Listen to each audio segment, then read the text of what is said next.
सैनिक स्कूल की सरकारी बिल्डिंग निजी एनजीओ को देने का मुद्दा गरमाया तो सरकार आई हरकत में, निर्माण कार्य पर लगाई रोक। इसे एक विडंबना ही कहेंगे कि हाल ही में खाली हुई रेवाड़ी के सैनिक स्कूल की सरकारी बिल्डिंग जो बॉयज स्कूल को दी जानी थी, विकल्प नाम की निजी एनजीओ को दे दी गई और मुद्दा गरमाने लगा। इसका विरोध होने लगा। इसी कड़ी में शुक्रवार सुबह भाजपा के पूर्व विधायक व अन्य विपक्षी पार्टियों के पदाधिकारियों ने जिला सचिवालय पहुंचकर धरना प्रदर्शन किया और आगामी 11 जून को उक्त विवादित बिल्डिंग पर तालाबंदी की चेतावनी दे डाली। यह मामला सहकारिता मंत्री डॉक्टर बनवारी लाल के संज्ञान में पहुंचा तो उन्होंने शिक्षा मंत्री से बात करके इस बिल्डिंग में निर्माण कार्य को तुरंत रुकवा दिया और एनजीओ संचालक को जल्द बिल्डिंग खाली करने के निर्देश भी दिए गए, जिसकी जानकारी सहकारिता मंत्री ने मीडिया को फोन पर उपलब्ध कराई। मामला आज आप यहाँ पर जिला उपायुक्त के पास, आज हमने 9 बजे से लेकर 11 बजे तक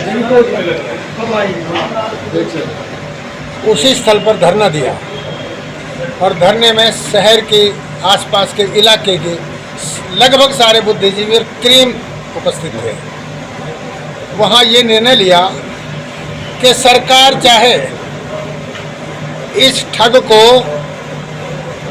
विकल्प वाले ठग को चाहे यूनिवर्सिटी बना दे, कोई 5 स्टार होटल खरीद के दे दे, कितने पैसे दे दे, हमें कोई आपत्ति नहीं, लेकिन ये बिल्डिंग हमारे बॉयज़ कॉलेज को तुरंत दी जाए, क्योंकि 6 साल से बॉयज़ स्कूल चल रहा है, वहीं कॉलेज चल रहा है, ना स्कूल चल पा रहा ना कॉलेज चल पा रहा। यहाँ की हालत दयनीय है। यहाँ बिल्डिंग है नहीं, प्रशासन के लिए नहीं, संस्थाओं के लिए नहीं, और एक ठग के लिए बिल्डिंग है। नेता जी, आप पूर्व विधायक हैं, क्या कभी आपने अपनी लाइफ के अंदर ऐसा देखा कि सरकारी बिल्डिंग एक निजी संस्था को दे दी जाए? जैसे मैंने ठग कहा ना, जनता को तो ठगा ही है, ये तो इतना बड़ा ठग निकला, सरकार ही ठग ली। सरकार ही ठग ली। सरकार में तो बहुत बुद्धिजीवी बैठे हैं, बहुत बुद्धिजीवी बैठे हैं, खुद मुख्यमंत्री। अक्ल मारने वाला स्मार्ट ज्यादा है, लेकिन अब यही बात कही है कि तुरंत खाली हो, और अगर नहीं ऐसा नहीं हुआ तो अहिरवाल क्षेत्र बहुत शांतिप्रिय क्षेत्र है, रेवाड़ी क्षेत्र बहुत शांतिप्रिय क्षेत्र है, लेकिन कमजोर नहीं है। ये शहीदों की भूमि है, सैनिकों की भूमि है, ये जवाब भी खरा देना जानती है। इसलिए ये निर्णय लिया है, या तो सरकार तुरंत इस ठग को भगा दे और कॉलेज के लिए बिल्डिंग दे दे, वरना हम भगा देंगे। आज हम आमंत्रित कर रहे हैं सभी को, जनता तो भगा ही देगी, लेकिन जो यहाँ के प्रतिनिधि हैं, चुने हुए एमएलए रेवाड़ी के तीनों, एक्स एमएलए सारे जितने भी रहे आज तक, और एमपी मेंबर पार्लियामेंट इस क्षेत्र का, और एस्पायरेंट जो चुनाव लड़ने के इच्छुक हैं, जब आप इच्छुक हैं तो जनता के लिए सामने भी आओ, काम भी करो। नेताजी कहा वो सारे मिलके, सुनो तो सही, वो सारे मिलके 11 तारीख को अगर ऐसा नहीं हुआ तो इस संस्था पर दे रहे हैं, लेकिन शिक्षा में इस प्रकार का तजुर्बा होना ताजुब लगता है कि एक निजी संस्था को सरकारी बिल्डिंग दिया जाए। ये बिल्कुल गलत है, सरासर गलत है, नियमों की अनदेखी है।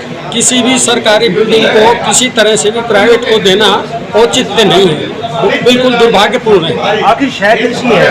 नहीं, शय इसमें किसी के नहीं, मिसलीड है। जैसे एक आदमी के द्वारा किसी को मिसलीड कर दिया गया, अपनी पकड़ बना ली और वो अन्य अधिकारियों के संपर्क में आकर के इस तरह से किया गया। तो क्या अधिकारियों ने आंख बंद कर रखी थी जब ये इस प्रकार नहीं, का मैंने आपको बताया ना कि जैसे शिक्षा के बारे में आप सच बात दिखाएंगे कि हमने ये कर दिया, उसकी तह में नहीं जाना, इसके रिजल्ट के बारे में नहीं पता कि क्या आउटपुट है, फिर भी उसको दिए जा रहे हैं, तो ये गलत है। और इसीलिए हमारे पूर्व विधायक रणधीर सिंह कापड़ीवास जी के मार्गदर्शन में शिक्षा बचाओ संघर्ष समिति, यानी किस प्रकार से हम शिक्षा को बचाएं, किस प्रकार से अपने संस्थानों को बचाएं, इसी रूपरेखा को मद्देनजर आज एक सांकेतिक धरना दिया गया और 11 तारीख को आमजन से ये अपील की जाती है कि वो इसमें अपनी सहभागिता निभाए और सरकारी शिक्षण संस्थानों को बचाए। निजीकरण जो इस प्रकार के एक ऐसी प्रवृत्ति के लोग हैं, उनसे इसको दूर रखा जाए, क्योंकि अब कंट्रोल नहीं किया गया। ऐसा है जी, ऐसे लोगों के साथ बहुत बड़ा है तो बहुत बड़ा रैकेट मिलेगा, सही है, इसकी गहराई तक जाएंगे। ये छोटे आदमी का काम नहीं है, ये ऊपर बैठे किसी नेता या बहुत बड़े ब्यूरोक्रेट का हाथ मिलेगा इसमें। ये शख्स जो यहाँ बैठा है, डीसी एसपी को कुछ नहीं समझता है।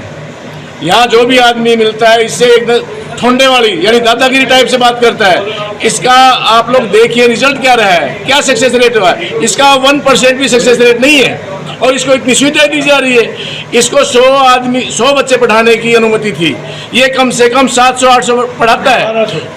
नहीं, ये 1200 तो अब हुए हैं, 700-800 वैसे पढ़ाते थे। 100 की सुविधा सरकार से मिलती थी और बाकी के 600-700 की सुविधा ये उन लोगों से पैसे वसूलता था, सुविधा शुल्क लेता था उनसे, यानी क्लासेस लगाता था उनकी।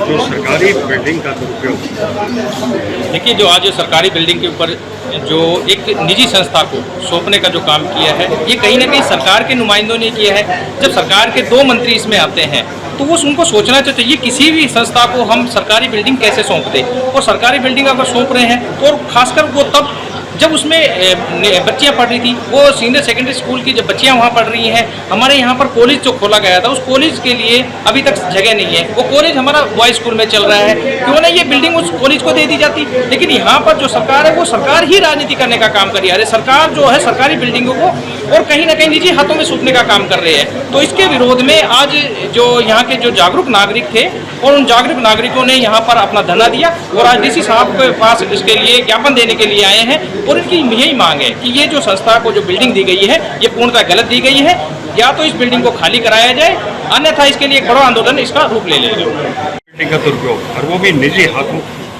क्या करें? वैसे तो बड़ी निंदनीय बात है। अब मेरे से पहले जो यहाँ पर सामाजिक संगठनों के लोग और जनप्रतिनिधि आए हैं, उन्होंने आपको बताया कि किस तरीके से एक व्यक्ति विशेष द्वारा एक सरकारी बिल्डिंग का दुरुपयोग किया गया और सरकार के द्वारा उसको निजी हाथों में सौंप दिया गया। ये बहुत ही सोचने का और निंदनीय विषय है। इसके लिए आज जनता संघर्ष करने को तैयार है और निश्चित रूप से इस बिल्डिंग को हम इस ठग के हाथों में नहीं सौंपने देंगे। लेकिन मैं आपको एक बात बताना चाहता हूँ, सिर्फ इसी एक बिल्डिंग की बात हम क्यों करें। इस सरकार की हालात ये है और इस सरकार की मंशा भी है कि सब कुछ प्राइवेट कर दिया जाए, चाहे एयरपोर्ट हो, चाहे देश की ट्रेनें हों और चाहे दूसरे बहुत सारे डिपार्टमेंट हों, सभी को प्राइवेट और निजी हाथों में सौंप दिया गया है। पहले भी बहुत सारे प्राइमरी स्कूल बंद कर दिए गए या यूँ कहिए उनका निजीकरण कर दिया गया है। इस सरकार की मंशा है कि सब कुछ निजीकरण कर दिया जाए, सब चीज़ों का निजीकरण कर दिया जाए। मुझे तो ये लगता है कि आने वाले टाइम में ये सरकार अपना भी एक प्राइवेट लिमिटेड कंपनी बना के निजीकरण कर लेगी।